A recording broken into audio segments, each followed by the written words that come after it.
We now come to Prime Minister's questions. Sir Stephen Timms. Thank you, Mr. Speaker. At question number one. Mr. Speaker, I know the House will join the nation and the Commonwealth in sending our very best wishes to Their Majesties the King and Queen ahead of the Parliament. This will be a moment of extraordinary national pride, a demonstration of our country's character, and an opportunity to look to the future in the spirit of service, unity and hope. Mr. Speaker, this morning I had meetings with ministerial colleagues and others. In addition to my duties in this House, I shall have further such meetings later today. Sir Stephen Timms. Mr. Speaker, at question time last week, column 725, the Prime Minister referred to record numbers of people in work. In fact, as he knows, the number of people in work at the moment is still less than it was just before the pandemic, 122,792 less, according to the latest official figures. Will he reassure the House that he's not slipping into the bad ways of his predecessor but one? And will he properly correct the incorrect statement he made last week? Well, Mr. Speaker, that clarification has already been made, Mr. Speaker, in Hansard, but there are near record numbers of people in work and in payroll, and that is thanks to the actions of this government, Mr. Speaker, one record we're very proud of. Very much, Mr. Speaker.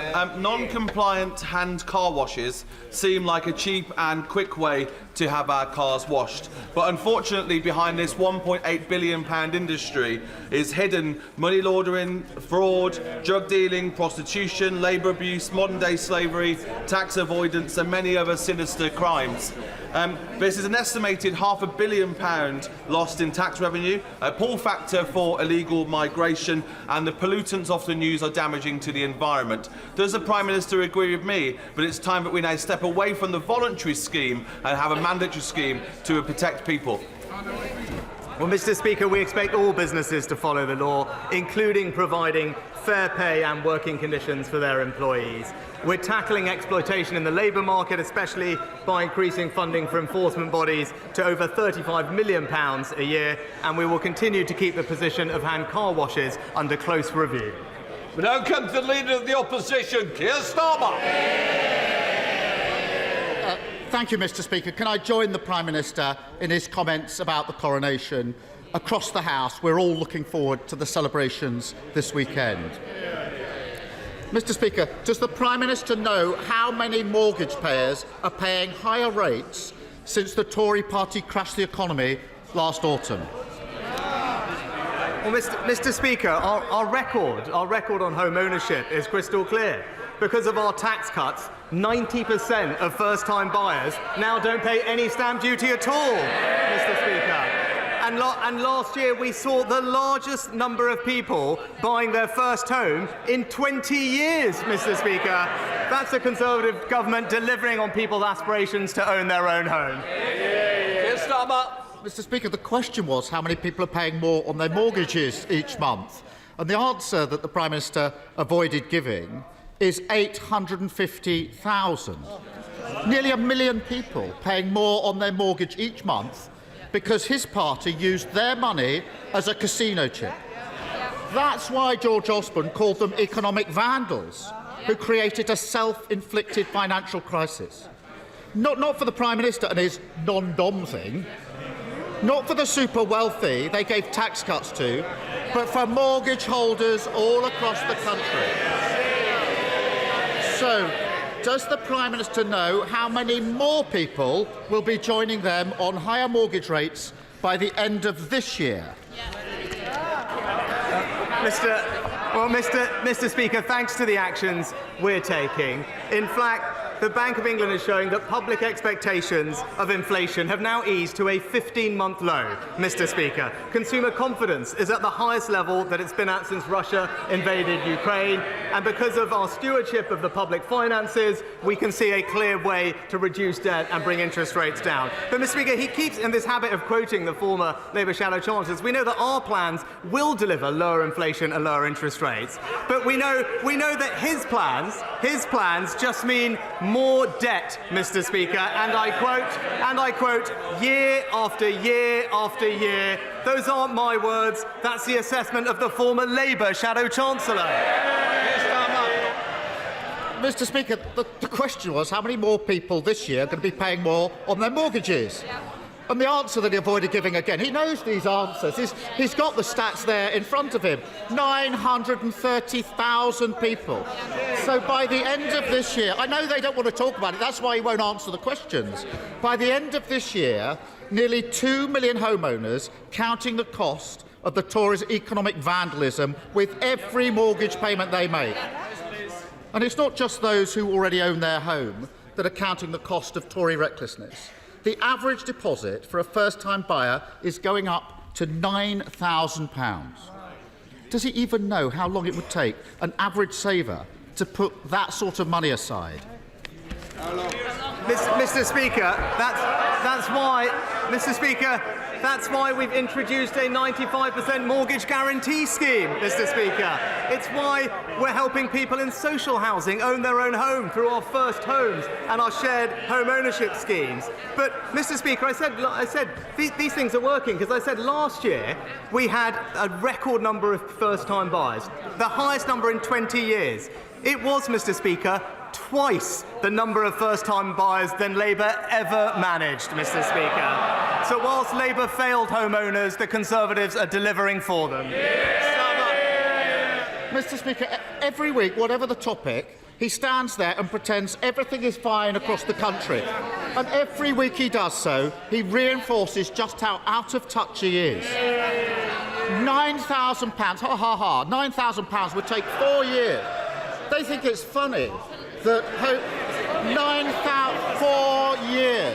4 years for the average saver to save £9,000. Or to put it a different way, in terms the Prime Minister will understand, roughly the annual bill to heat his swimming pool. But for most people, 4 more years of scrimping is a hammer blow to their ambitions. And now he's kicking them when they're down, because his decision to scrap housing targets is killing the dream of home ownership for a generation. Why doesn't he admit he got it wrong and reverse it? Mr. Speaker, I promised to put local people in control of new housing, and I'm proud that that's what I delivered within 6 weeks of becoming Prime Minister. Now, he wants to impose top-down housing targets, he wants to concrete over the green belt and ride roughshod over local communities.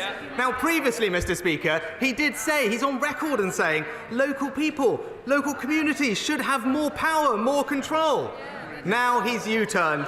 Just another in a long list of broken promises. Mr. Speaker, the only power he's given to local communities is not to build houses. And we know why he won't change course. He admitted it last month. His councillors simply don't want to build the houses local people need, so he's given them a way out. Picture the scene as he explains this to a family. Mum and Dad paying £4,000 extra on the mortgage because the Tories tanked the economy. Their eldest paying hundreds more in rent. Their youngest still stuck in the spare room because they need an extra £9,000 for a deposit. Then along comes the Prime Minister and merrily tells them, sorry for crashing the economy, we don't want to talk about that. Sorry I can't help you with the house building, but my councillors don't like it. Oh, and before I go, here's a massive council tax increase for your troubles. Why doesn't he stop the excuses, stop blaming everyone else, and just build some houses instead? Mr. Speaker, our memories on that short. We all know what happened last time when they were in power. There was no money left for the country. But let's talk about the record. Let's talk about the Labour record on house building, Mr. Speaker. In London, the former Conservative mayor built 60,000 affordable homes in his first 5 years in office. How many did the current Labour mayor manage? Half of that, Mr. Speaker. In Wales, we need 12,000 new homes a year. How many have Labour built in the last year? Half of that, Mr. Speaker. As ever, Labour talk and the Conservatives deliver. Mr. Speaker, Debt doubled since 2010, growth down, tax up, the economy crashed. Mr. Speaker, they're going to need a bigger note. And it's right. But week after week, we debate the issues facing in this place.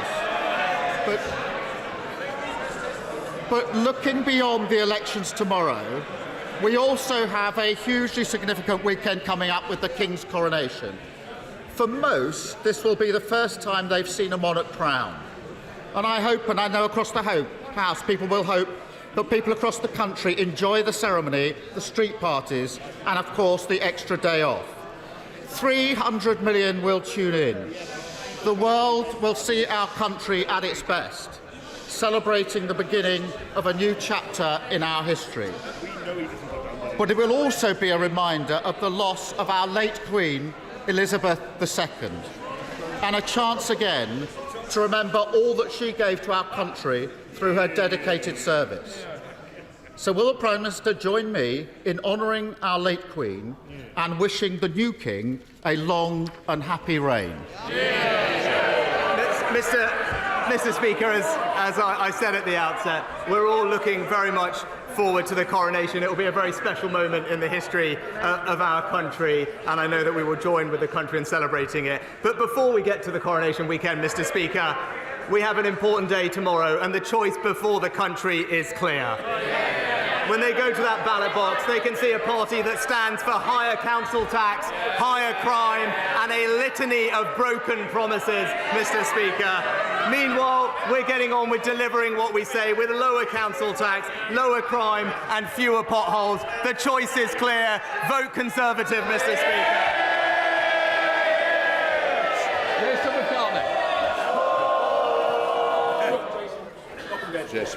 Thank you, Mr. Speaker.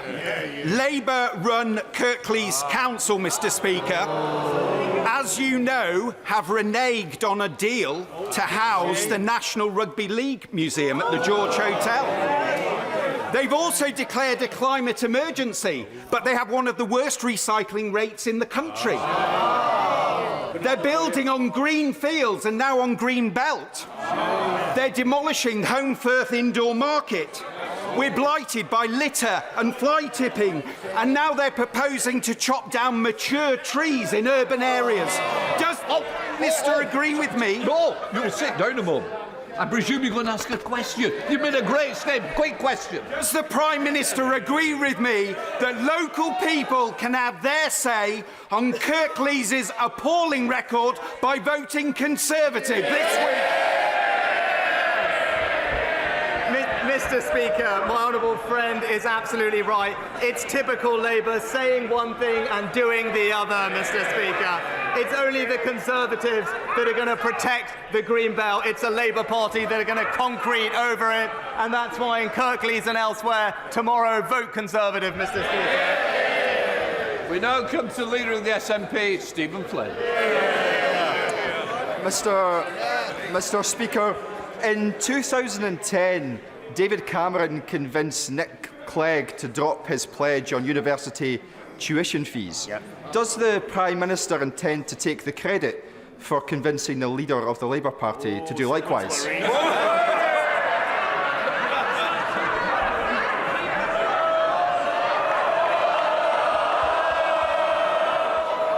Prime Minister. Well, I thank the honourable gentleman for the question. I'd say it's hard to keep up, Mr. Speaker, with a list of broken promises. What I would say on tuition fees is I'm proud that under this government we now have a record number of people that are going to university from disadvantaged backgrounds, Mr. Speaker, and that's because the efforts we've placed to put more money into supporting those people and those communities to fulfil their aspirations, alongside fantastic new apprenticeships in every part of our country. Stephen Flynn.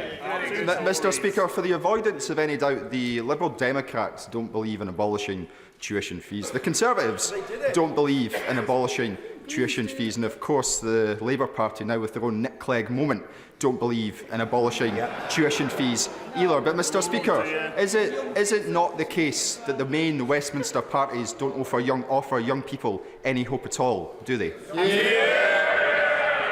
Actually, I gently point out to the honourable gentleman that if you're from a disadvantaged background, you're far more likely to go to university in England than you are in Scotland. Thank you, Mr. Speaker. The Conservative Police and Crime Commissioner in Dorset has delivered 174 new police officers. He's quadrupled the rural crime team and has made Dorset the 6th safest county. As recorded crime is 34% higher under Labour Police and Crime Commissioners, does the Prime Minister agree with me that only Conservatives can be trusted to keep local communities safe and make sure offenders face the justice they deserve? Well, Mr. Speaker, my honourable friend is right. It's a simple statement of fact. Crime is lower in areas which have Conservative police and crime commissioners, and I'm delighted that Dorset has been selected as one of the areas to pilot our new immediate justice scheme, which will deliver swift and visible punishment so victims of antisocial behaviour know that it will be treated seriously and with all urgency. Caroline Lucas. Thank you very much, Mr. Speaker. His government's vile and immoral refugee ban bill and the toxic language coming from the Home Office isn't even dog whistle politics. It is a giant, hard-right foghorn blasting out a poisonous them and us narrative, and it plumbed new depths last week when the Home Office Minister claimed that people trying to come to the UK, and I quote, tend to have completely different values to those in the UK. Can he explain what he thinks are so different about the values held by the people of war-torn Sudan? And can he tell us what values are stopping him from creating a Sudanese family visa scheme like he did for the people of Ukraine?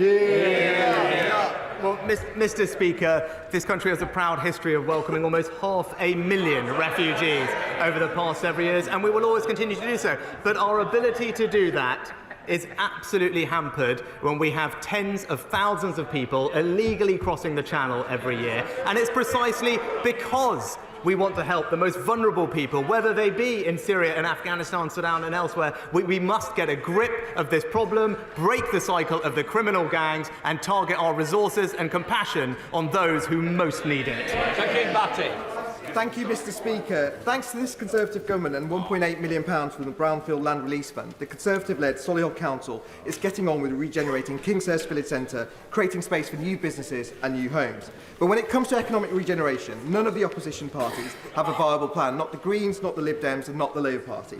And the Labour candidate has gone so far as to scare local people into thinking that the development won't go ahead, despite spades in the ground. So does the Prime Minister agree with me, while the opposition talk down opportunity and the creation of jobs, when it comes to investing in our communities, it's only the Conservative-led Solihull Council that can do it for our communities? Mr. Speaker, I agree with my honourable friend, and I'm so glad to see the local Conservatives delivering for the people of Solihull, with dozens of new family homes, new flexible commercial space, and a new integrated health, social care and community hub. As he said, it's clear for his local area, only the Conservatives can deliver.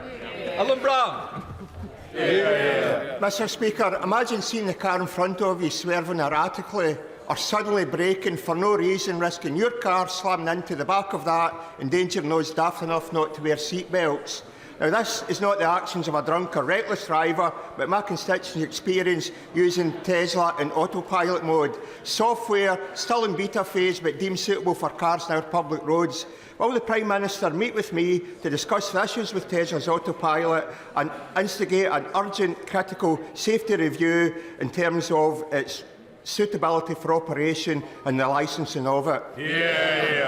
Mr. Speaker, I'm sorry to hear about what happened to the honourable member's constituent. I'll ensure that he gets a meeting with the Transport Secretary to discuss the safe regulation of autonomous and self-driving vehicles. Cal McCartney. Labour-run City of Lincoln Council has destroyed the 40-year reputation of our city's Christmas market and the Christmas cheer that Lincoln benefits from annually. The dereliction of their role, choosing to take the easiest option behind closed doors in secret, in cancelling the market, shows Labour's neglect and disregard for small local businesses, charities and entrepreneurs and voters. Labour councillors in Lincoln should be ashamed of their actions and have rightfully been likened to the Grinch. Order. Mr. Brennan, I don't need you shouting from the back row. I've always offered a cup of tea to this side, but it's equally opportunity for you to take one. Come on, Carmen. I thank the member from the opposite side for the extra minutes he's given me, Mr. Speaker. Tomorrow the people of Lincoln will have the chance to remove... I will not count on that. Tomorrow the people of Lincoln will have the chance to remove from office the anti-business, socialist Scrooges and elect local Conservatives. Does my right honourable friend the Prime Minister agree with me that for better run local services, business-friendly and support... Order. I think in fairness to Prime Minister, I think the text went out. I think he's got the answer. Come on, Prime Minister. Mr. Speaker, I share my honourable friend's disappointment that after a decision taken by the Labour-run council behind, as he said, closed doors, there will no longer be a Christmas market in Lincoln, ending its 40 years of history. Lincoln deserves better, and I urge the people of the city to vote Conservative. Thank you, Mr. Speaker. Ahead of tomorrow's local elections, I've been campaigning in Medway and Swindon. The word on the doorstep is that people are ready for a change and will be switching their votes from the Conservatives to Labour. However, I am concerned that only 4% of those without valid ID have applied online for a voter authority certificate. So will the Prime Minister commit to a post-election review of how many people have effectively been disenfranchised by his government's response to the virtually non-existent problem of voter fraud? Mr. Speaker, 98% of people already possess a suitable form of voter ID, and the government made available free alternative ID for those that do not have it. The pilots have demonstrated it hasn't significantly impacted turnout, and indeed this was a policy that was introduced by the Labour Party in Northern Ireland all those years ago. It's common in European countries, it's common in Canada, and it's absolutely right that we introduce it here too. Dr. Mahindra. Thank you, Mr. Speaker. Since getting elected in 2019, I've been inundated with correspondence from my constituents in South West Hertfordshire, rightly complaining about huge speculative developments on our beautiful Greenbelt land. Lib Dem-controlled Three Rivers District Council continue to dither and delay their local plan. Does he agree with me that the choice tomorrow is simple? Vote Conservative to protect our Greenbelt, or vote Lib Dem for massive developments on unspoilt land? Well, Mr. Speaker, my honourable friend raises an important point, and it's always the same with Liberal Democrats, saying one thing and doing the other. We've all seen it, Mr. Speaker. It's the Conservatives that are party of local decisions taken by local people, and it's only the Conservatives that will protect the Greenbelt. Bernie Kelly-Foy. Thank you, Mr. Speaker. Unable to secure an NHS dental appointment, my constituent Ray was forced to go private. It was then discovered that he had a large aggressive tumour in his face and jaw, which required 16 hours of gruelling surgery to remove it. If he hadn't been able to afford it, Ray might not be with us now. This is yet another chapter in the horror story that is the decay of dentistry under this government's watch.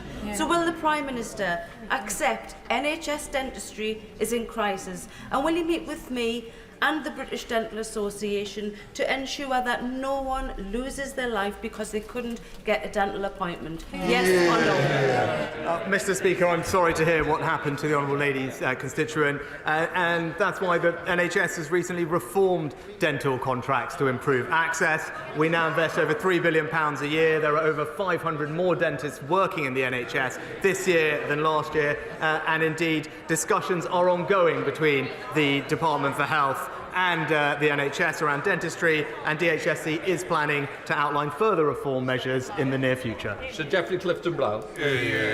Every single young person that gets on the housing ladder under a Conservative government makes our communities more sustainable. Would my right honourable friend agree that in order to build the right type of housing and speed it up, we need to fund planning authorities properly through innovative funding? Well, Mr. Speaker, my honourable friend, as ever, makes an excellent point, and that's why the reforms that we introduce will provide incremental resources to planning authorities to make sure that planning decisions can be taken quicker. But also, we've strengthened the ability of local communities to put in place local plans. Mr. Speaker, this is the best way for our towns, cities, villages to have control over the development in their area and make sure that it happens in the way that they're comfortable with, and I know that he's supportive of that too. Holly Lynch. Thank you very much, Mr. Speaker. The recent ITV documentary Life and Debt Stories from the Edge followed Halifax mum Izzy. Her prepayment energy bills have tripled and she was relying on a local primary school, Ash Green, who are providing free breakfast, budget cooking classes and a hardship fund for their families. When head teacher Mungo Shepherd is asked does he worry about the children at school when he goes home at night, he says all the time, it never leaves you. Does the Prime Minister think it's right that things are so bad that schools are having to become the fourth emergency service for the families that they support? Well, Mr. Speaker, because of the actions we've taken, a typical family, including those like Izzy's, will be seeing half of their energy bills paid for by the government. That is support worth £1,500 extended in the most recent budget. For the most vulnerable in our society, there's additional support, and £900 for those on welfare, Mr. Speaker, and through the holiday activity and food programme, support for families with the cost and support for food during the holidays. But I would also say, for Izzy and others that are in particular need, they should talk to their council, because the Chancellor has provided over £1 billion of funding to the Household Support Fund. It's there to help families like that need a little bit of extra assistance during this time. Sir John Whittingdale. Thank you, Mr. Speaker. As my honourable friend will be aware, today is World Press Freedom Day. At a time when the need for professional and factual journalism has never been greater, will my right honourable friend reaffirm the government's commitment to defending media freedom worldwide? And will he redouble the efforts of the government to obtain the release of Evan Gershkovich and Vladimir Kara-Murza in Russia and of Jimmy Lai in Hong Kong? Mr. Speaker, the government is committed to defending media freedom worldwide, because thriving independent journalism is one of the cornerstones of democracy. We absolutely condemn the politically motivated sentencing of journalists across the world, and our embassies and missions work every day to protect media freedom where they are based. And I know that this is something that my right honourable friend has been a right champion of throughout his career, and I will look forward to him continuing to do so from a different perch as I take rather fewer questions from him over the next few months from this position. McKinnell.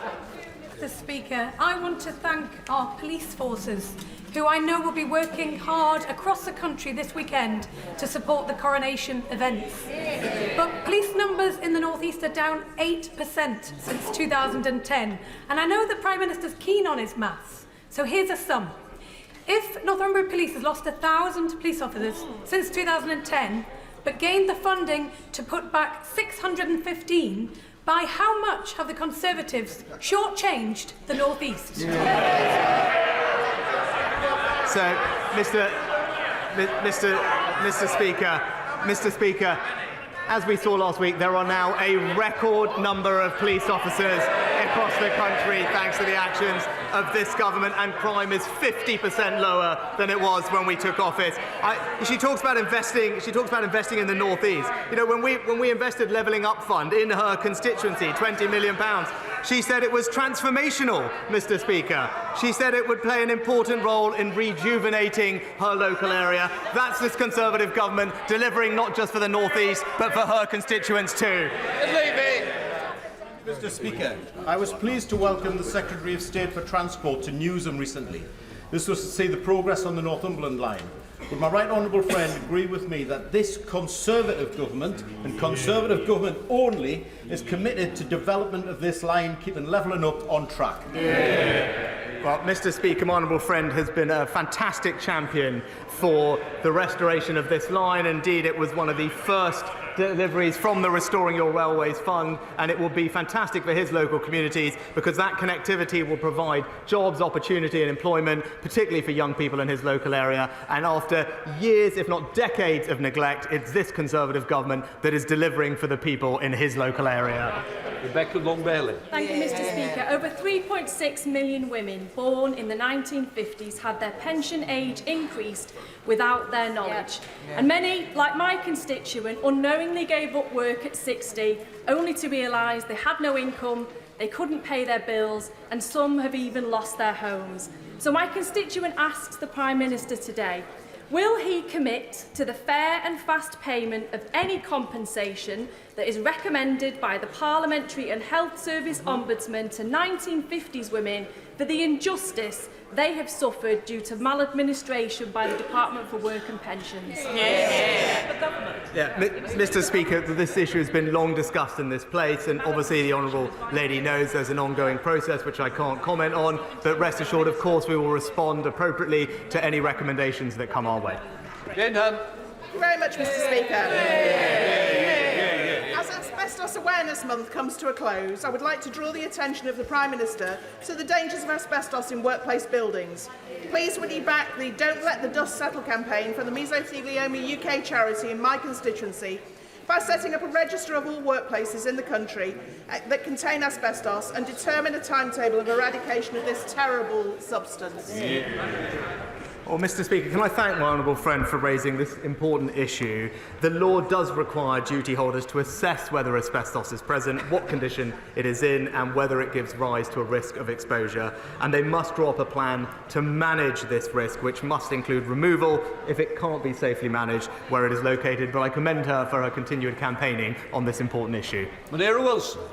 Thank you very much, Mr. Speaker. Nick swims regularly in the Thames at Shepperton.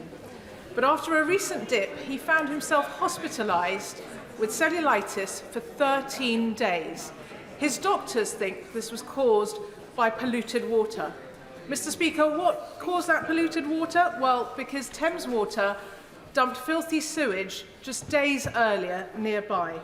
So can the Prime Minister tell Nick and everybody else, why does he think it's okay for water companies to keep polluting our rivers for another 25 years?